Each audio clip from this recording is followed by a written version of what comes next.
Class में ऋग्वेद के बारे में। ऋग्वेद के बारे में बात करने से पहले हम जानेंगे ऋग्वेद के संधि विच्छेद के बारे में कि ऋग्वेद शब्द का संधि विच्छेद क्या है और उनका अर्थ क्या है।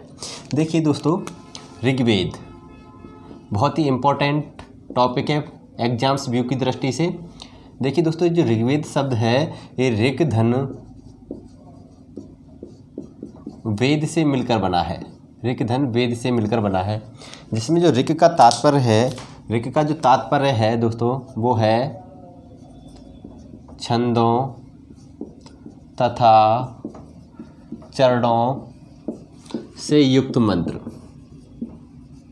युक्त मंत्र यानी हम कह सकते हैं कि ऋक का तात्पर्य क्या है, छंदों तथा चरणों से युक्त मंत्र को हम क्या कहते हैं, ऋक कहते हैं।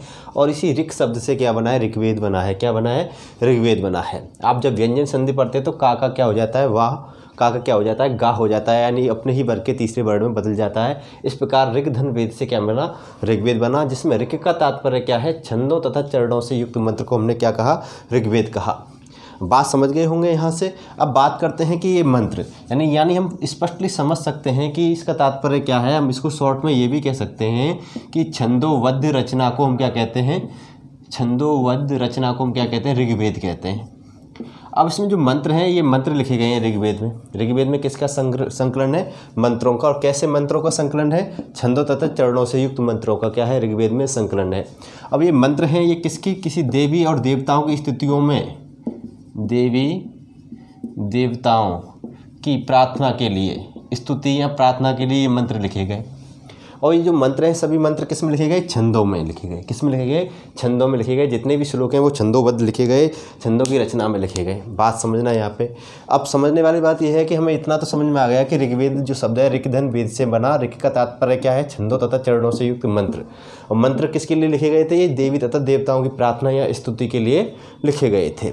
अब बात करें यहाँ पे एक शब्द और मिला है कि छंदों से। कैसे, छंदों से। तो याद रखें ऋग्वेद के जितने भी मंत्र हैं उन मंत्रों में 14 छंदों का प्रयोग किया गया। कितने छंदों का प्रयोग किया गया, 14 छंदों का प्रयोग किया गया। और इन 14 छंदों में भी याद रखना है आपको, सर्वाधिक त्रिष्टुप छंद का प्रयोग किया गया है, त्रिष्टुप छंद। और उसके बाद में किया गया गायत्री छंद का प्रयोग। उसके बाद में किसका प्रयोग किया गया, गायत्री छंद का। अगर आपसे क्वेश्चन में पूछा जाए कि ऋग्वेद में कुल कितने छंदों का प्रयोग हुआ है, तो ऋग्वेद में कुल टोटल 14 छंदों का प्रयोग किया गया है, जिसमें सर्वाधिक सबसे ज़्यादा प्रयोग किसका किया गया है, त्रिष्टुप छंद का प्रयोग किया गया है। यानी ऋग्वेद के कुल टोटल 40% मंत्र, ऋग्वेद के कुल टोटल 40% यानी हम कह सकते हैं लगभग 40% मंत्र त्रिष्टुप छंद में लिखे गए। उसके बाद में बात करें गायत्री की, तो गायत्री के कितने लिखे गए, 23% मंत्र, लगभग 23% मंत्र गायत्री छंद में लिखे गए ऋग्वेद के अंतर्गत। तो बात यहाँ से समझ गए होंगे कि ऋग्वेद क्या है, एक छंदोबद्ध रचना है, जिसमें छंदोबद्ध रचना में जो मंत्र लिखे गए हैं वो देवी देवताओं की स्तुति व प्रार्थना के लिए लिखे गए। और ऋग्वेद में कुल टोटल 14 छंदों का प्रयोग किया गया। उन 14 छंदों में सर्वाधिक जो छंद प्रयुक्त था वो था त्रिष्टुप छंद। उसके बाद में गायत्री छंद का प्रयोग किया गया। अब बात करते हैं ऋग्वेद के ऐतिहासिक तथ्यों की। तो याद रखें दोस्तों कि ऋग्वेद विश्व का सबसे प्राचीनतम ग्रंथ माना जाता है। विश्व का सबसे प्राचीनतम ग्रंथ, विश्व का सबसे प्राचीनतम ग्रंथ माना जाता है ऋग्वेद। दूसरी बात अगर बात करें दोस्तों कि सभी वेदों में, जितने भी वेद हैं, मैंने आपको बताया है कि हमारे 4 वेद हैं, कि सभी वेदों में यह सर्वाधिक महत्वपूर्ण है, सर्वाधिक महत्वपूर्ण व प्राचीनतम वेद है, प्राचीनतम है। तीसरी बात अगर इसकी जाने इम्पोर्टेंट कि आदिम मानव का सर्वप्रथम ग्रंथ है ये हम कह सकते हैं पहला ग्रंथ है। आदिम मानव के द्वारा लिखा गया क्या है, ये पहला ग्रंथ है ऋग्वेद। अगर हम बात करें इसको, हम इसको ये भी कह सकते हैं कि आर्यों का सबसे प्राचीन ग्रंथ, सबसे प्राचीन ग्रंथ भी है ये। हम ये भी कह सकते हैं कि भारत में प्राप्त उपलब्ध साहित्यों में सबसे प्राचीनतम साहित्य भी क्या है, ऋग्वेद है। यहाँ से ऋग्वेद के एग्जाम व्यूज़ की दृष्टि से देखें, कि एग्जाम की दृष्टि से देखें हम, तो एग्जाम व्यू की दृष्टि से समझना बात मेरे को, ये पॉइंट्स इंपॉर्टेंट है, ये भी इंपॉर्टेंट है, ये भी इंपॉर्टेंट है। यहाँ पे ये भी याद रखनी, जो हम बड़ी एग्जाम्स की तैयारी करते हैं टीजीटी पीजीटी की, उनमें ये नॉर्मली पूछ लेता है कि ऋग्वेद में कुल कितने छंदों का प्रयोग किया गया। तो ऋग्वेद में याद रखना, जो ऋग्वेदिक रचना है, ऋग्वेद की रचना है, ऋग्वेद हमारा जो वेद है, उसमें कुल टोटल 14 छंदों में सभी मंत्रों को लिखा गया। और सभी मंत्रों को लिखा गया तो उन 14 छंदों में सर्वाधिक जिस छंद का प्रयोग किया गया वो त्रिष्टुप छंद था, और सबसे उसके बाद दूसरे नंबर पर जिस छंद का प्रयोग किया गया वो गायत्री छंद का प्रयोग किया गया। याद रखना कि विश्व का सबसे प्राचीनतम ग्रंथ कौन सा, अपना ऋग्वेद। सभी वेदों में सर्वाधिक महत्वपूर्ण एवं प्राचीनतम वेद किसको माना गया, ऋग्वेद को माना गया। आदिम मानव का पहला ग्रंथ भी ऋग्वेद को कहा गया है, और आर्यों का सबसे प्राचीनतम ग्रंथ भी किसको माना गया, ऋग्वेद को माना गया। ये थे ऋग्वेद के बेसिक फैक्ट्स जो एग्जाम्स की दृष्टि से क्या है, बहुत ही इंपॉर्टेंट हैं, मोस्टली हैं, इनको अच्छे से आप नोट कर लेना। फिर बात करते हैं हम ऋग्वेद की रचना के बारे में, कि ऋग्वेद का जो रचना है, ऋग्वेद की रचना है वो कब हुई, कब किस काल में की गई। तो ये तो हो गई ऋग्वेद की जानकारी। अब बात करते हैं ऋग्वेद की रचना काल की।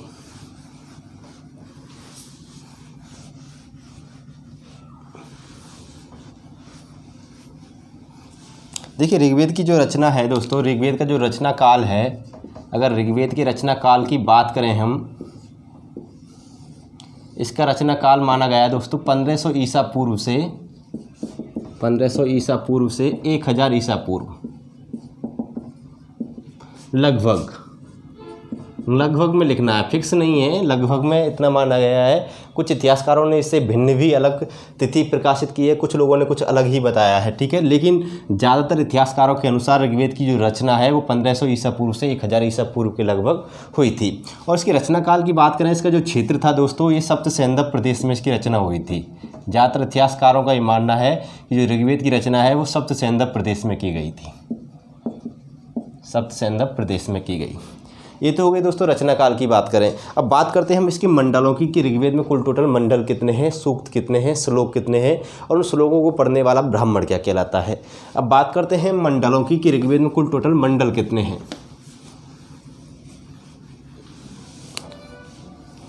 मंडल, ऋग्वेद में मंडल हैं 10। कितने हैं दोस्तों, 10। याद रखना, अगर आपसे एग्जाम में क्वेश्चन पूछा जाता है, कई बार पूछा भी गया है कि ऋग्वेद में कुल कितने मंडल हैं, तो याद रखना ऋग्वेद में कुल टोटल 10 मंडल है।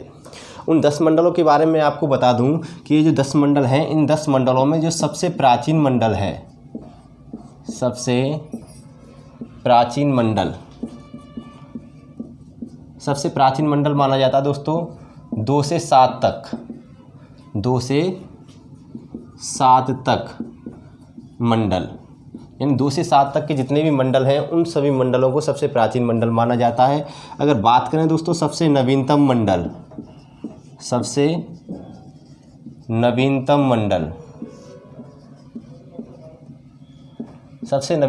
माना जाता है पहले और 10वें मंडल को, पहले व 10वें मंडल को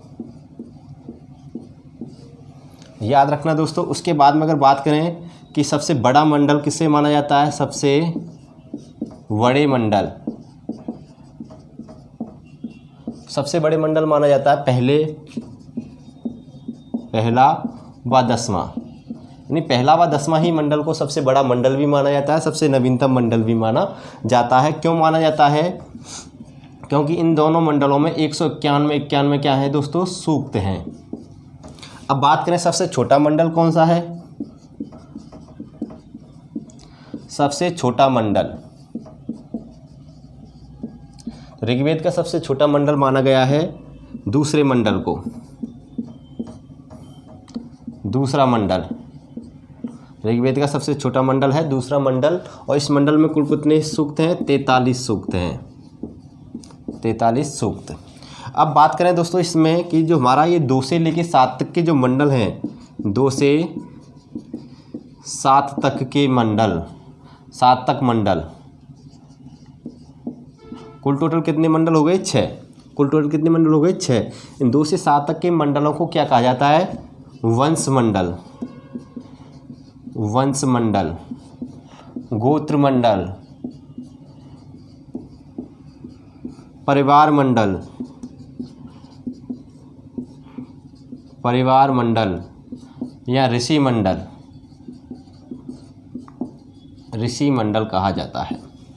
बात करें दोस्तों हमारे जो हमारा पहला और 10वां मंडल है, पहला व 10वां मंडल,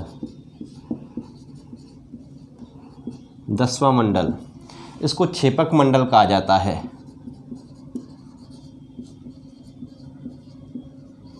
क्षेपक मंडल कहा जाता है।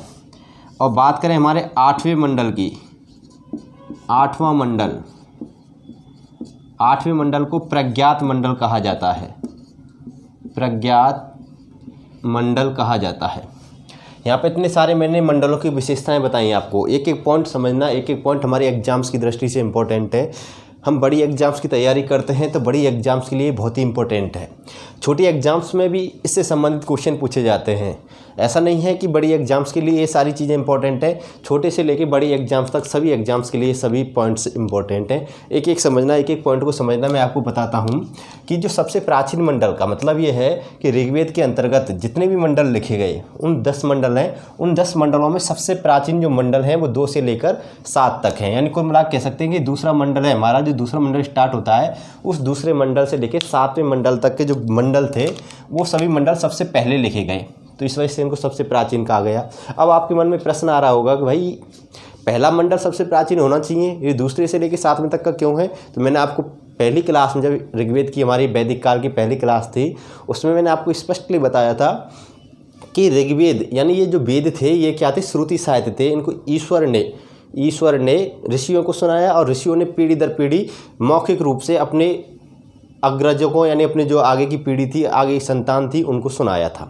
इस प्रकार यह ज्ञान पीढ़ी दर सुनाने के माध्यम से आगे बढ़ता रहा। बाद में कुछ ऋषियों ने इस सुने हुए ज्ञान को क्या कर दिया? लिपिबद्ध कर दिया। और बाद में महर्षि कृष्ण द्वैपायन वेद व्यास ने क्या किया? इन सभी लिखे हुए ज्ञान को संग्रहित करके 4 वेद बनाए और उनको ऋग्वेद, यजुर्वेद, सामवेद और अथर्ववेद के नाम से जाना गया। अब मैं तो ये कह रहा हूँ कि भाई उन्होंने क्या किया? संकलित किया। जैसे सपोज दैट मैं ये कह दूँ कि 10 लोगों से 10 कहानियाँ लिखवाऊँ, मान चलो किसी ने कोई कहानी जल्दी लिख दी, किसी ने कोई लेट लिखी, और मैं उन कहानियों को संकलित करूँ, उनको एक किताब बनाऊँ, तो किसी ने जो जल्दी लिखी है उसकी कहानी हो सकती है वो लास्ट में छप जाए, लास्ट के पृष्ठ पे आ जाए, और किसी ने सबसे लास्ट में लिखी है उसकी कहानी सबसे पहले पृष्ठ पर आ जाए। तो इस प्रकार संकलन के दौरान ये आगे पीछे हो गए, लेकिन सबसे पहले जो मंडल लिखे गए थे वो 2 से 7वें तक के मंडल लिखे गए थे। इस वजह से 2 से लेकर 7 मंडल तक यानी कुल 6 मंडलों को क्या माना जाता है? सबसे प्राचीन मंडल माना जाता है। सबसे नवीनतम की बात करें कि सबसे लास्ट में कौन से मंडल लिखे गए थे, तो याद रखें सबसे लास्ट वाले जो मंडल है वो पहले और 10वां मंडल सबसे लास्ट का मंडल था, सबसे लास्ट में लिखे गए थे, लास्ट में इनकी रचना हुई थी। इस वजह से इनको सबसे नवीन मंडल कहा जाता है। अगर इन दोनों में भी आपसे कहे कि इन दोनों में भी सबसे नवीन कौन सा है, तो 10वां मंडल सबसे नवीन है इन दोनों मंडलों में। ठीक है, अब बात करें सबसे बड़े मंडल कौन से हैं, तो सबसे बड़े मंडल भी पहले और 10वें मंडल को माना जाता है। क्यों माना जाता है? क्योंकि दोनों में ही 191 सूक्त है जो सबसे ज़्यादा सूक्त हैं इन दोनों मंडलों में। बाकी के मंडलों में इनसे कम ही सूक्त हैं। सबसे छोटा मंडल हमारा दूसरा मंडल हो गया, क्योंकि इसमें मात्र 43 सूक्तों का ही प्रयोग किया गया है दूसरे मंडल में। 2 से 7 तक के मंडलों को वंश मंडल, गोत्र मंडल, परिवार मंडल, ऋषि मंडल, कुल मंडल, ठीक है, कहा जाता है। क्यों कहा जाता है? क्योंकि जो ये 6 मंडल हैं हमारे, कितने मंडल हो रहे हैं? टोटल 6 मंडल हो रहे हैं, और इन 6 मंडलों के जो रचना थी, 6 मंडल हैं, उनके मंत्रों की जो रचना है वो एक ही परिवार के ऋषियों के द्वारा की गई। यानी एक ही परिवार के ऋषियों के द्वारा की जाने के कारण इन 6 मंडलों को वंश मंडल या गोत्र मंडल कहा गया। यानी एक ही परिवार के, एक ही कुटुंब के लोगों ने इन मंडलों की क्या की थी? रचना की थी। पहला व 10वां मंडल को क्षेपक मंडल इसलिए कहा जाता है क्योंकि इस मंडल को बाद में, ये दोनों मंडल बाद में जोड़े गए थे ऋग्वेद के अंतर्गत। यानी ऋग्वेद में पहले नहीं थे। ऋग्वेद में तो पहले क्या थे? 2 से 7 तक जो मंडल हैं ये मंडल थे ऋग्वेद में, लेकिन ऋग्वेद में बाद में पहले और दूसरे जो 10वें मंडल है, इन दोनों मंडलों को बाद में जोड़ा गया। इस वजह से इन दोनों मंडलों को क्या कहा जाता है? क्षेपक मंडल। 8वें मंडल को क्या कहा जाता है? प्रज्ञात मंडल कहा जाता है। उसको प्रज्ञात मंडल इसलिए कहा जाता है क्योंकि इस मंडल के कुछ मंत्र ऋग्वेद की रचना के बाद में जोड़े गए। मंत्र जोड़े गए, यानी पूरा मंडल नहीं जोड़ा गया। इस मंडल के में कुछ श्लोक आपको ऐसे मिलेंगे, कुछ सूक्त ऐसे मिलेंगे, उन सूक्तों को बाद में जोड़ा गया था। इस वजह से ऋग्वेद के 8वें मंडल को क्या कहते हैं हम? प्रज्ञात मंडल कहते हैं। ये तो हो गई मंडलों की बात। अब बात करते हैं हम सूक्तों की बात, कि सूक्त कितने हैं ऋग्वेद के अंतर्गत।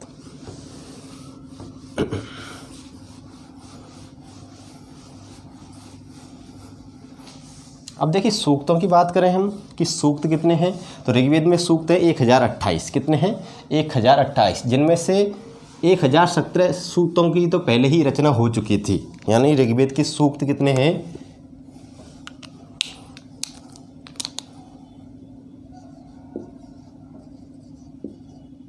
सूक्त, तो याद रखें ऋग्वेद में सूक्त है 1028।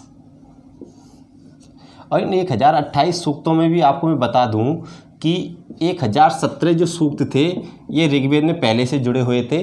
बाद में इसमें 11 सूक्तों को जोड़ा गया, 11 सूक्त जोड़े गए। और इन सूक्तों को क्या कहा जाता है? बाल खिल्ले कहा जाता है। क्या कहा जाता है? बाल खिल्ले कहा जाता है इन सूक्तों को। और जो ये 11 सूक्त हैं ये ऋग्वेद के 8वें मंडल में जोड़े गए। इसमें जोड़े गए, ऋग्वेद के 8वां मंडल है हमारा, उस मंडल में इनको जोड़ा गया था। इम्पोर्टेंट है दोस्तों, ये कई बार पूछा गया है, किस वेद की ऋचाओं को, किस वेद के मंत्रों को बाल खिल्ले भी कहा जाता है? ऋग्वेद की कितने सूक्तों को कहा जाता है? 11। याद रखना, ऋग्वेद के जो 11 सूक्त हैं उन 11 सूक्तों को क्या कहा जाता है? बाल खिल्ले कहा जाता है। Point clear. और 1000 सूक्त तो पहले थे ही, तो यानी कुल मिला के टोटल ऋग्वेद में कुल कितने सूक्त हो गए? 1028 सूक्त हो गए। बात करते हैं दोस्तों मंत्रों की, कि ऋग्वेद में मंत्र कितने हैं।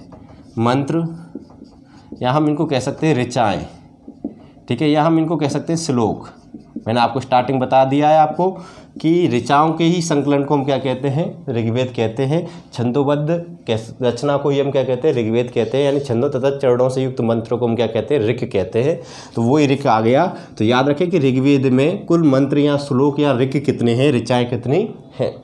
तो देखिए दोस्तों, इस श्लोकों को संबंध में, यानी हम बात करें कि श्लोकों से संबंधित बात करें कि श्लोक कितने हैं, मंत्र कितने हैं, ऋचाएँ कितनी हैं ऋग्वेद में, इसको लेकर काफ़ी किताबों में मतभेद है। कई जगह तो दोस्तों ये 10,580 बता रहा है, कई जगह 10,562 बता रहा है, कई जगह बता रहा है 10,542। देखिए 10,568 बताता है, कई जगह पे बता रखा है 10,580, किसी जगह पे बता रखा है 10,442। ठीक है, तो हर किताब में अलग अलग दे रखे हैं श्लोकों की संख्या। तो ऐसे क्वेश्चन एग्जाम में पूछे नहीं जाते, क्योंकि ये क्वेश्चन क्या होते हैं? विवादित होते हैं। फिर भी आपको मैं बता दूं कि सर्वाधिक जो प्रमाणित है 562, सर्वाधिक प्रमाणित वो कौन सा श्लोकों की संख्या है? 10,562। आपको अगर ये मिले तो ये सबसे ज़्यादा प्रमाणिक माना गया है कि 10,562 क्या है? ऋग्वेद के श्लोकों की संख्या है, ऋग्वेद की ऋचाओं की संख्या है। लेकिन आपको 10,580 भी मिलेगा, कहीं पे 10,542 भी मिलेगा। तो ये मतभेद वाले पॉइंट्स है ये दोस्तों, इसमें आप कंफ्यूज ना हो। ठीक है, तीनों ही माने गए हैं, लेकिन सर्वाधिक प्रमाणित किसको माना गया है? 10,562 को माना गया है। अब बात करते हैं कि ऋग्वेद की जो ऋचाएँ हैं, श्लोक हैं, इनको जो अध्ययन करता है, इनको पढ़ने वाला ब्राह्मण क्या कहलाता है? ऋग्वेद की ऋचाओं को पढ़ने वाला ब्राह्मण। ठीक है, या हम कह सकते हैं कि ऋचाओं का अध्ययन करने वाला ब्राह्मण। इन ऋचाओं का अध्ययन करने वाला ब्राह्मण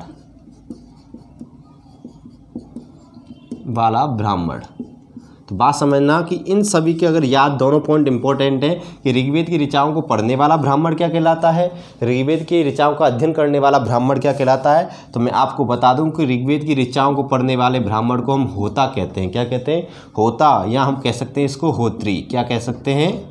होत्री। तो याद रखना, very very most important point है एग्जाम्स व्यू की दृष्टि से। कई बार एग्जाम से पूछा गया है कि ऋग्वेद की ऋचाओं का अध्ययन करने वाला ब्राह्मण क्या कहलाता है, ऋग्वेद की ऋचाओं को पढ़ने वाला ब्राह्मण क्या कहलाता है। सारे पॉइंट्स एग्जाम व्यू की दृष्टि से इंपॉर्टेंट है। मैं एक एक पॉइंट आपको एग्जाम्स के लिए ही बता रहा हूँ, एक एक पॉइंट आपको बारीकी से बताता जा रहा हूँ, स्टेप बाय स्टेप। आपने इस तरीके से कभी क्लास पढ़ी नहीं होगी हिस्ट्री की, आप पढ़ रहे हो यहाँ पे, क्योंकि आपको जितने भी पॉइंट्स मिलेंगे वो सभी एग्जाम्स के ही पॉइंट मिलेंगे, एग्जाम्स में आने वाले पॉइंट्स मिलेंगे। तो देखो आगे मैं बात करता हूँ आपकी ऋग्वेद के उपवेद और ब्राह्मण ग्रंथों की।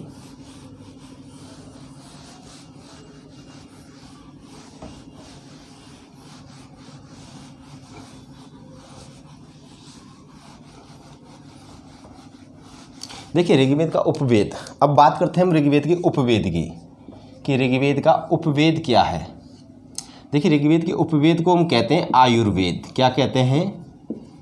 आयुर्वेद। अब समझना कि अगर आपसे क्वेश्चन पूछा जाए कि ऋग्वेद का उपवेद क्या है, ऋग्वेद का उपवेद क्या है, तो आपको बता देना कि ऋग्वेद के उपवेद को हम आयुर्वेद कहते हैं। और यहाँ से मैं 2 पॉइंट और बता रहा हूँ आपको कि ऋग्वेद के जो उपवेद है उसके जो प्रवर्तक हैं वो प्रवर्तक कौन माने गए हैं, याद रखना आप, प्रजापति। कौन माने गए? प्रजापति को माना गया। और इसमें किसका वर्णन मिलता है तो आपको मैं बता दूं, इसमें चिकित्सा संबंधी वर्णन मिलता है। चिकित्सा संबंधी वर्णन मिलता है किसमें? उपवेद आयुर्वेद में। यानी तो याद रखना कि ऋग्वेद का उपवेद क्या है? आयुर्वेद। हम बात करते हैं दोस्तों अगले नेक्स्ट पॉइंट की कि ऋग्वेद का ब्राह्मण ग्रंथ क्या है।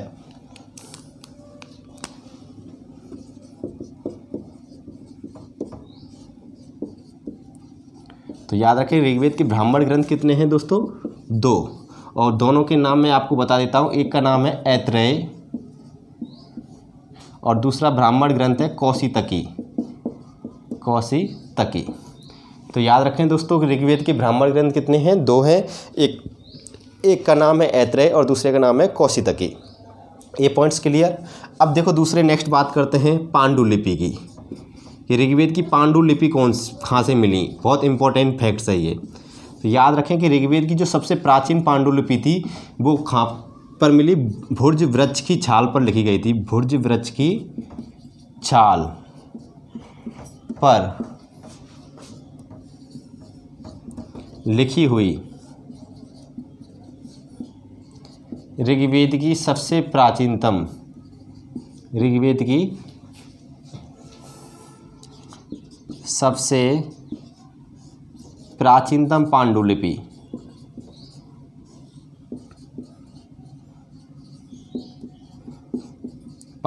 कहाँ से प्राप्त हुई थी? कश्मीर से प्राप्त हुई। कश्मीर से। ठीक है। अब वर्तमान में ये कहाँ पर है? तो वर्तमान में याद रखना दोस्तों, वर्तमान में ये पुणे यानी हम कह सकते हैं महाराष्ट्र, पुणे महाराष्ट्र में पड़ता है। यहाँ की एक पुस्तकालय में सुरक्षित है। पुस्तकालय में सुरक्षित है। अब समझना मेरी बात यहाँ पे कि अगर आपसे क्वेश्चन एग्जाम में पूछे कि ऋग्वेद का उपवेद कौन सा है तो आपको आंख मीच के उत्तर दे देना ऋग्वेद का उपवेद आयुर्वेद है। अगर क्वेश्चन आपसे एग्जामिनर ये पूछे कि ऋग्वेद के ब्राह्मण ग्रंथ कितने हैं? 2 हैं। दोनों के नाम क्या हैं? ऐत्रेय और कौशितकी। सबसे ज़्यादा इंपॉर्टेंट एग्जाम्स की दृष्टि से ये है, हमारा एग्जाम्स व्यू की दृष्टि से देखें सबसे ज़्यादा ये पॉइंट इंपॉर्टेंट है।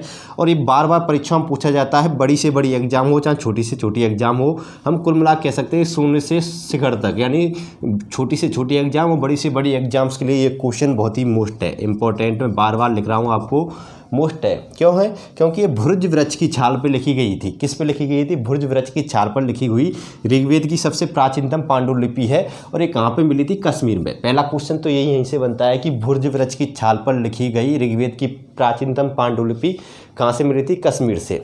जब ये कश्मीर से पांडुलिपि मिली थी ना, तो इसी पांडुलिपि से ऋग्वेद की रचना की गई, यानी ऋग्वेद को छापा गया था। हमें कैसे पता चला ऋग्वेद कहाँ है? ठीक है, तो आपको मैं बता दूं कि भुर्ज वृक्ष की छाल पर जो पांडुलिपि ऋग्वेद की मिली हुई थी, इसी से लगभग 150 साल पहले की बात है। उस समय ऋग्वेद की क्या हुई थी? छपाई हुई थी। ऋग्वेद की क्या हुई थी? ऋग्वेद की प्रतियां छापी गई थी। और इसी पांडुलिपि से ऋग्वेद का अंग्रेजी अनुवाद में जो पुस्तकें छापी गई थी, बुक्स छापी गई थी। ठीक है, तो याद रखें कि अंग्रेजी में अनुवाद की हुई पुस्तकें और ऋग्वेद की जो छपाई हुई थी वो ऋग्वेद की इस पांडुलिपि से हुई थी, जो भुर्ज वृक्ष की छाल से लिखी हुई कश्मीर में मिली थी। और वर्तमान में ये जो लिपि है, ये पांडुलिपि है, पुणे में स्थित है। पुणे के पुस्तकालय में रखी हुई है, सुरक्षित रूप से रखी हुई है, जो महाराष्ट्र में स्थित है। इंपॉर्टेंट पॉइंट्स है, याद रखना। अब बात करते हैं हम ऋग्वेद के मंडलों के बारे में कि जो ऋग्वेद के मंडल हैं वो कौन कौन से हैं। उन सभी मंडलों की विस्तार से चर्चा करते हैं। देखिए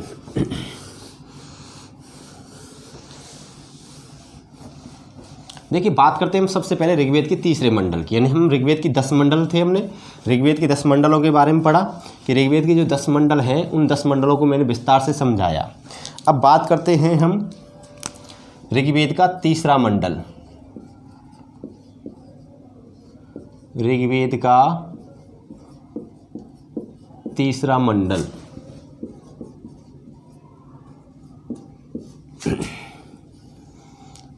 देखिए, ऋग्वेद के तीसरे मंडल की हम बात कर रहे हैं। यहाँ पे बहुत ही इंपॉर्टेंट पॉइंट्स है, समझना अच्छे से कि ऋग्वेद के 10 मंडल हैं, उन 10 मंडलों में से केवल उन्हीं के बारे में जानकारी, उन्हीं मंडलों के बारे में, उन्हीं पॉइंटों को लूँगा जो एग्जाम से पूछे जाते हैं। तो पहले दूसरे मंडल से कोई भी एग्जाम्स के लिए कोई भी इंपॉर्टेंट पॉइंट्स नहीं है। हम बात करते हैं डायरेक्टली ऋग्वेद के तीसरे मंडल पर।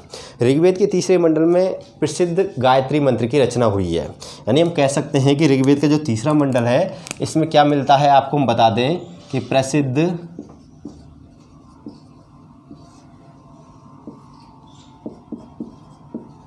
गायत्री मंत्र का उल्लेख, प्रसिद्ध गायत्री मंत्र का उल्लेख। अगर आपसे क्वेश्चन ये पूछा जाए एग्जाम में कि प्रसिद्ध गायत्री मंत्र का उल्लेख कहाँ किया गया है, तो आपको बता दें कि ऋग्वेद के तीसरे मंडल में। यानी ऋग्वेद के तीसरे मंडल में सर्वप्रथम गायत्री मंत्र की रचना हुई थी। अब बात करते हैं कि जो ये गायत्री मंत्र है, इस गायत्री मंत्र की रचना किसने की थी। सबसे पहला हमारा मन में ये डाउट आएगा, ये क्वेश्चन आएगा कि ऋग्वेद का जो प्रसिद्ध गायत्री मंत्र है, इसके रचनाकार कौन है। तो इसके रचनाकार हैं विश्वामित्र। विश्वामित्र। दूसरी बात करें कि ये समर्पित किसको है, तो याद रखना ये सविता या सावित्री को समर्पित है। ये मंत्र किसको समर्पित है, सविता या सावित्री को समर्पित है। अब याद रखना दोस्तों, इसमें एक कॉमन बात क्या है मैं आपको समझा देता हूँ। कॉमन बात यह है कि इस मंत्र को यानी गायत्री मंत्र को सविता या सावित्री मंत्र ही कहा जाता है। सविता या सावित्री मंत्र है। इसके जो वास्तविक नाम है गायत्री मंत्र का, सविता या सावित्री मंत्र है। गायत्री मंत्र के स्थान पर इसका वास्तविक नाम क्या है, सविता या सावित्री मंत्र है। अब इसको गायत्री मंत्र क्यों कहते हैं, क्योंकि इस मंत्र की रचना किस में हुई थी, गायत्री छंद में हुई थी। किस में हुई थी, गायत्री छंद में। इस मंत्र की रचना जब गायत्री छंद में की गई थी, तो गायत्री छंद में इस मंत्र की रचना होने के कारण बाद में इसको धीरे धीरे क्या कहा जाने लगा, सावित्री मंत्र की जगह गायत्री मंत्र ही कहा जाने लगा। क्यों कहा जाने लगा, क्योंकि इसकी गायत्री छंद में रचना हुई थी। तो याद रखें कि इसका जो वास्तविक नाम है वो सावित्री ही है, सावित्री मंत्र कहते हैं। लेकिन सावित्री मंत्र को वर्तमान में इसका एक नया नाम मिल गया, इसको गायत्री मंत्र के नाम से जाने लगा और लोक प्रचलन में यही नाम आ गया इसका, गायत्री मंत्र। ठीक है, क्यों था इसका एक नाम, क्यों प्रचलन में आया, क्योंकि जो सावित्री मंत्र है इसकी रचना गायत्री छंद में की गई, इस वजह से इसका नाम वर्तमान में लोक प्रचलन में क्या आ गया, गायत्री मंत्र आ गया। ठीक है, क्लियर पॉइंट्स। अब बात करते हैं हम ऋग्वेद के चौथे मंडल की।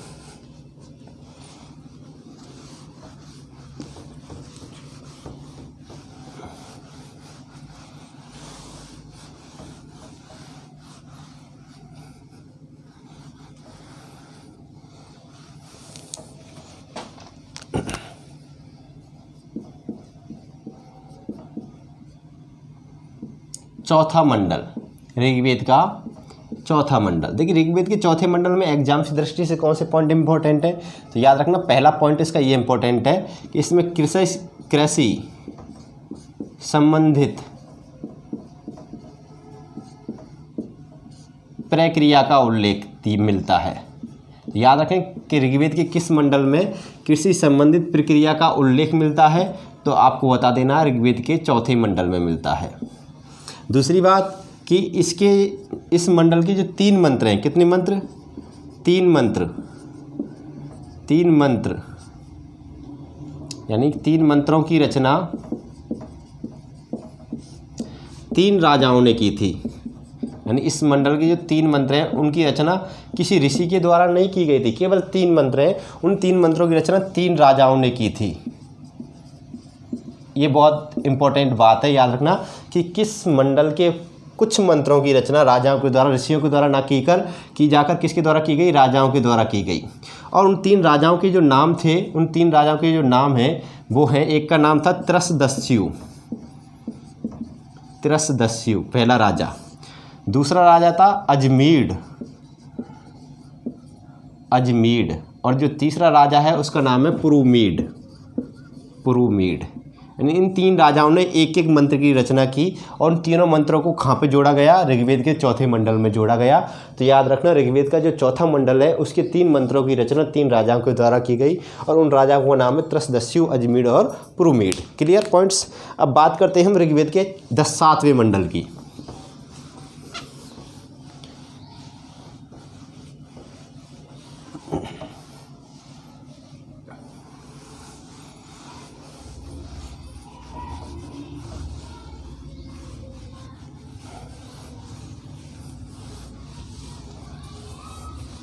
ऋग्वेद का 7वां मंडल देखिए,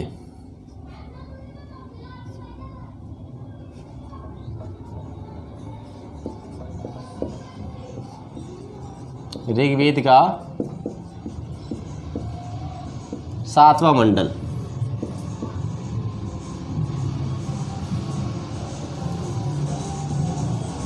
तो ऋग्वेद के 7वें मंडल की हम बात कर रहे हैं। तो ऋग्वेद के 7वें मंडल में क्या है फ्रेंड्स, समझना कि सबसे प्रामाणिक मंडल माना जाता है इसको, प्रामाणिक मंडल माना जाता है।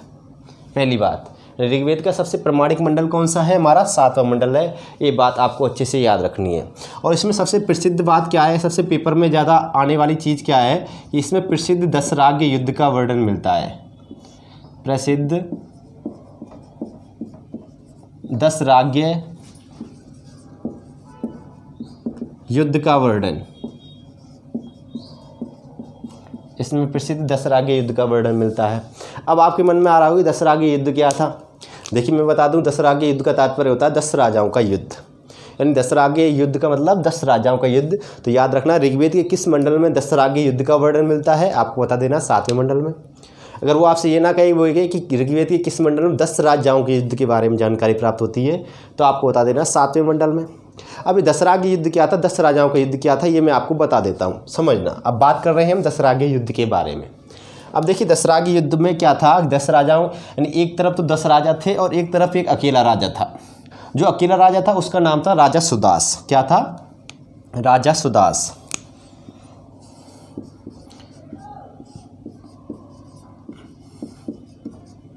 ये राजा सुदास हैं। अब ये कौन थे, इनके बारे में मैं आपको बता दूं कि ये तृत्सु वंश के थे। ये किस वंश के राजा थे, तृत्सु वंशीय, तृत्सु वंशीय भरत जन के राजा थे। ये भरत जन के राजा, ठीक है। अब देखो एग्जाम में क्या होता है, कभी कभी ये पूछ लिया जाता है कि जो ऋग्वेद का प्रसिद्ध दशराग्य युद्ध है उसमें जो राजा सुदास थे वो किस वंश के थे, तो आपको बता देना तृत्सु वंश के थे। किसके थे, तृत्सु वंश के भरत जन के राजा थे, ठीक है। यानी तृत्सु वंश का एक भरत जन था। जन मतलब उस समय कबीलों को बोला जाता था। जितने भी आ रहे थे ये भारत में, जब इन्होंने प्रवेश किया था भारत में बसे थे, ये जनों के रूप में बसे थे, ठीक है। और उन जनों के रूप में बसे थे। उन जन को एक तरीके से हम कह सकते हैं कबीले, क्या कह सकते हैं, कबीले कह सकते हैं, ग्रुप कह सकते हैं, समूह कह सकते हैं। तो ये भरत ग्रुप के क्या थे, किस ग्रुप के थे, भरत कबीले के तृत्सु वंश के राजा थे। कौन, राजा सुदास। अब इनके विरोध में, यानी इनके विरोध में जो 10 राजा थे, कितने राजा थे, 10 राजा थे। हम कुल मिला कह सकते हैं 10 राजा, ठीक है।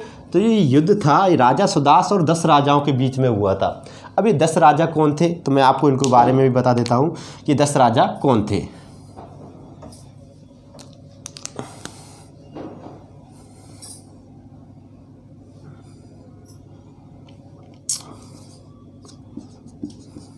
ये चीज़ हम यहाँ पे लिख देते हैं। अब देखो इन 10 राजाओं के बारे में बता देता हूँ कि इन 10 राजाओं में जो 5 राजा थे, मैं बता देता हूँ यहाँ पे कि सबसे पहले हम ले लेते कि यदु, पुरु लेते। सबसे पहले पुरु, यदु और अनु, द्रहु, तुर्वसु, ये 5 जन थे। यानी ये 5 राजा थे, 5 जन के राजा थे, 5 जन थे। ये क्या थी, 5 आर्य जनजातियाँ थी। 5 क्या थे, आर्य राजा थे, ठीक है। और बात करते हैं हम इधर, और थे अलिन, पख्त, बिसानिन, भलानस और शिव, ये क्या थे? 5 अनार्य राजा थे, 5 अनार्य राजा, यानी कुल टोटल 10 राजा हो गए, जिनमें 5 आर्य राजा थे, 5 अनार्य राजा थे। ठीक है, अब इन आर्य और अनार्यों के बारे में मैं आपको अच्छे से समझाऊंगा जब मैं वैदिक सभ्यता पढ़ाऊंगा। अभी हम क्या पढ़ रहे हैं? वैदिक साहित्य पढ़ रहे हैं। फिलहाल तो आप यहाँ पे इतना समझिए कि इन 10 राजाओं में क्या थे? 5 राजा तो आर्य थे और 5 राजा क्या थे? अनार्य थे। ठीक है, 5 राजा आर्य। तो 5 राजा कौन थे? पुरु, यदु, अनु, द्रहु, तुर्वसु, अलेन, पक्त, पिसानिन, भरानस और शिव, यानी 10 राजा हो गए, टोटल 10 जन हो गए हमारे। 10 कबीलों के नाम आपके सामने मैंने यहाँ पे लिख दिए। जो 5 राजा थे, इन 5 राजाओं को बोला जाता था पंचजन। क्या बोला जाता था इनको? पंचजन भी बोला जाता था। या हम इनको कह सकते हैं, इन 5 आर्य राजाओं को पंचक्रष्टीय, इतिहास में इनको पंचजन या पंचक्रष्ट के नाम से भी जाना जाता है। ये भी चीज़ आपको याद रखनी है कि पंचजन किन्हें कहा जाता था? 5 आर्य राजाओं को, इनको। ठीक है, पॉइंट क्लियर हो गई। तो ये 10 राजा थे और ये थे। अब इनमें युद्ध का कारण क्या था? तो देखो दोस्तों, युद्ध के कारण को लेकर इतिहासकारों में मतभेद है। कुछ इतिहासकार ये कहते हैं कि इन 10 राजाओं के बीच में और राजा सुदास के बीच में राज्य विस्तार को लेकर युद्ध हुआ था। कुछ लोग ये कहते हैं कि जो ये युद्ध हुआ था, ये कौन सा दशराग्य युद्ध, ये किस नदी के किनारे हुआ था? मैं ये चीज़ और बताना भूल गया। ये जो दशराग्य युद्ध है, ये नदी थी पुरुषुणी नदी, पुरुषुणी, जिसको वर्तमान में हम रावी कहते हैं। क्या कहते हैं? रावी कहते हैं।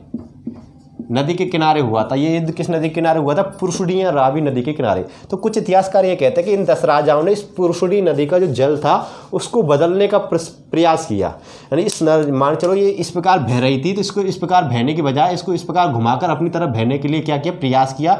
इस वजह से युद्ध हुआ। कुछ इतिहासकार ये कहते हैं कि इनमें क्या हुआ? राज्य विस्तार को लेकर युद्ध हुआ। लेकिन कुछ सबसे ज़्यादा जो ऑथेंटिक कारण माना गया वो ये माना गया कि जो राजा सुदास था, इसका एक पुरोहित था। राजा सुदास का पुरोहित था, जिसका नाम था विश्वामित्र। क्या नाम था? विश्वामित्र। और इसने क्या किया? इस विश्वामित्र के स्थान पे एक नया पुरोहित बनाया और उस पुरोहित का नाम था वशिष्ठ। क्या नाम था? वशिष्ठ। यानी इसने अपना पुरोहित विश्वामित्र को हटाकर किसको बनाया? वशिष्ठ को बनाया। यानी विश्वामित्र के स्थान पे इसने क्या किया? राजा सुदास ने वशिष्ठ को अपना पुरोहित बना दिया और विश्वामित्र को पुरोहित पद से हटा दिया। इससे विश्वामित्र क्या हो गए? नाराज हो गए और उन्होंने बाद में इन 10 राजाओं को संगठित करके राजा सुदास पर क्या कर दिया? आक्रमण कर दिया। और बाद में क्या हुआ? दशराग्य युद्ध हुआ, जिसको इतिहास में दशराग्य के युद्ध के नाम से जाना जाता है। ठीक है, अब बात करें इसमें विजयी कौन हुआ, तो मैं आपको बता दूं कि इसमें जो राजा सुदास थे ये विजयी हुए थे। ये कौन हुए थे? विजयी हुए थे। ये बात याद रखना कि दशराग्य युद्ध में कौन विजयी हुआ? राजा सुदास विजयी हुए थे। ये बात याद रखना। युद्ध का कारण आपको समझ में आ गए होंगे। मैंने 3 कारण बताए, एक राज्य विस्तार, एक दूसरा पुरुषुणी या रावी नदी के जल को बदलने का प्रयास, यानी जल के प्रभाव को बदलने का प्रयास, और दूसरा पुरोहित को बदलने के कारण भी क्या हुआ था? ये युद्ध हुआ था, युद्ध के कारण माना जाता है।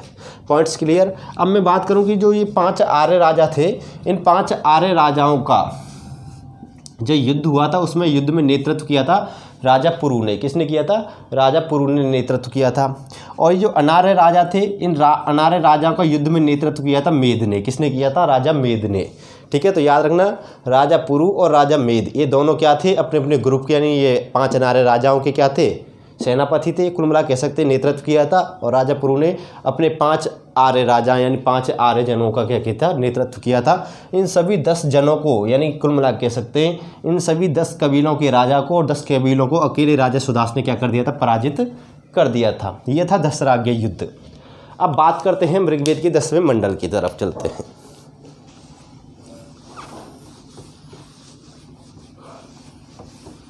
अब देखिए बात करते हैं हम ऋग्वेद के 9वें मंडल की। ऋग्वेद का 9वां मंडल भी बहुत इंपॉर्टेंट है, एग्जाम में पूछा जाता है।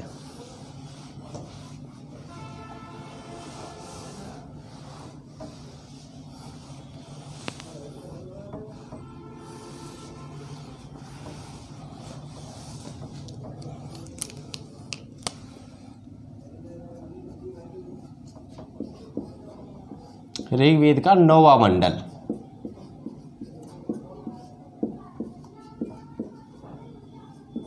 तो देखिए ऋग्वेद के 9वें मंडल में हम बात करें तो याद रखना ऋग्वेद के 9वें मंडल में क्या की गई है, सोम की चर्चा की गई है, सोम की चर्चा की गई है। यानी ऋग्वेद के 9वें मंडल के जितने भी सूक्त हैं वो किसकी ओर लिखे गए हैं, किसकी स्तुति में लिखे गए, सोम की स्तुति में लिखे गए। अब सोम क्या है दोस्तों, मैं आपको बता दूं कि सोम एक प्रसिद्ध पेय पदार्थ था। यानी सोम किसे कहा गया, आर्यों के प्रसिद्ध पेय पदार्थ को, आर्यों के प्रिय पेय पदार्थ को सोम कहा जाता था। आर्यों के प्रसिद्ध जो प्रिय था उस पदार्थ को क्या कहा गया, आर्यों का जो प्रिय पेय पदार्थ था उसको सोम बोला जाता था। अब ये सोम कहाँ से प्राप्त होता था, तो मैं आपको बता दूं कि ये हिमवंत की चोटी, हिमवंत की प्रसिद्ध चोटी, हिमवंत की प्रसिद्ध चोटी मुजवंत, हिमवंत की प्रसिद्ध चोटी मुजवंत से प्राप्त होता था। ऋग्वेद में बताया गया है कि जो आर्यों का प्रिय पेय पदार्थ था, आर्यों का जो प्रसिद्ध पेय पदार्थ था, प्रिय पेय पदार्थ था, ये हिमवंत की प्रसिद्ध चोटी मुजवंत से प्राप्त किया जाता था। अब ये हिमवंत किसे बोला गया ऋग्वेद में, तो ऋग्वेद में हिमवंत कहा गया हिमालय को, किसको कहा गया, हिमालय को। और मुजवंत किसको कहा गया, हिंदू कुश चोटी को कहा गया, किसको कहा गया, हिंदू कुश पर्वत को मुजवंत कहा गया। तो कुल मिला के बात हम कह सकते हैं कि आर्यों का जो प्रिय पेय पदार्थ था सोम, इसकी चर्चा कहाँ की गई, ऋग्वेद के 9वें मंडल में। आर्यों का प्रिय पेय पदार्थ सोम कहाँ से प्राप्त किया जाता था, हिमवंत की प्रसिद्ध चोटी मुजवंत से। हिमवंत किसे कहा गया, हिमालय को, और मुजवंत किसे कहा गया, हिंदू कुश पर्वत को कहा गया है ऋग्वेद में। याद रखना ऋग्वेद के इसी मंडल में कवि अंगिरस ने एक बात और कही है कि कवि अंगिरस इसी मंडल में कहते हैं कि मैं कवि हूँ, मेरे पिता क्या हैं, वैद्य हैं, और मेरी माता हैं वो आटा पीसती हैं, क्या पीसती हैं, आटा पीसती हैं। इसी प्रकार हम सभी व्यक्ति अपने कार्यों में क्या हैं, संलग्न हैं। ये बात कवि अंगिरस ने कही थी, किस मंडल में, ऋग्वेद के 9वें मंडल में। ये बात भी याद रखना। अगर पूछ ले कि प्रसिद्ध कथन ये जो किसका है, कवि अंगिरस का है, किस मंडल में इसका उल्लेख है, तो 9वें मंडल में है। ठीक है, अब बात करते हैं हम ऋग्वेद के 10वें मंडल की।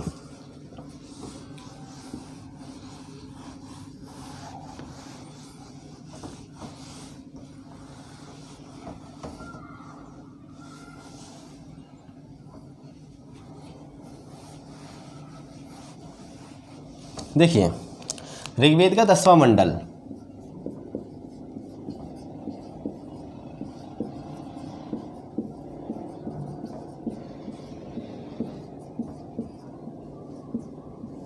बहुत ही प्रसिद्ध मंडल है। इस मंडल से प्रश्न पूछा जाता है, एक है कि इस मंडल में क्या किया गया है दोस्तों, वर्ण व्यवस्था के बारे में बताया गया है। वर्ण व्यवस्था का उल्लेख मिलता है, पहली बार उल्लेख मिलता है। तो याद रखना कि ऋग्वेद के किस मंडल में वर्ण व्यवस्था का उल्लेख मिलता है, 10वें मंडल में। और जो वर्ण व्यवस्था का उल्लेख मिलता है ये किस में मिलता है, किस सूक्त में मिलता है, पुरुष सूक्त में मिलता है। ऋग्वेद के पुरुष सूक्त है, उस पुरुष सूक्त में बताया गया है कि एक विराट पुरुष है। क्या है दोस्तों, एक विराट पुरुष है,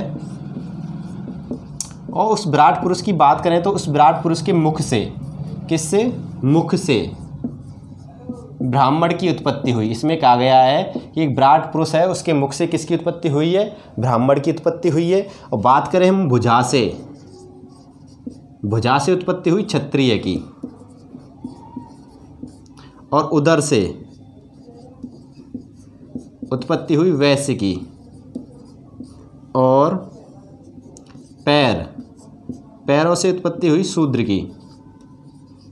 तो पॉइंट यहाँ पे समझना कि ऋग्वेद का जो 10वां मंडल है उस 10वें मंडल में एक पुरुष सूक्त आता है। क्या आता है, पुरुष सूक्त आता है। और उस पुरुष सूक्त में वर्ण व्यवस्था का उल्लेख किया गया है। उसमें ये बताया गया है कि एक विराट पुरुष है। विराट पुरुष यहाँ पे किसको माना गया है, ब्रह्मा को माना गया। क्या किसको माना गया, ब्रह्मा का स्वरूप माना गया। विराट पुरुष किसको माना गया ऋग्वेद में, ब्रह्मा के स्वरूप को माना गया। और ये कहा गया कि इस विराट पुरुष के मुख से ब्राह्मण की उत्पत्ति हुई थी, भुजा से क्षत्रिय की उत्पत्ति हुई, और उदर से वैश्य की उत्पत्ति हुई, और पैरों से किसकी उत्पत्ति हुई, शूद्र की उत्पत्ति हुई। इस प्रकार की वर्ण व्यवस्था का जो विभाजन है वो ऋग्वेद के इस 10वें मंडल में मिलता है। ठीक है, ये बात यहाँ तक समझ में आ गई होगी। अब ऋग्वेद का एक और सूक्त है, एक और मैं बता दूं कि ये तो पुरुष सूक्त हो गया, कि ऋग्वेद का जो नासीदीय, ऋग्वेद का जो नासीदीय सूक्त है, इस नासदीय सूक्त में सृष्टि की पूर्वावस्था का वर्णन मिलता है। क्या मिलता है? सृष्टि की पूर्वावस्था का वर्णन।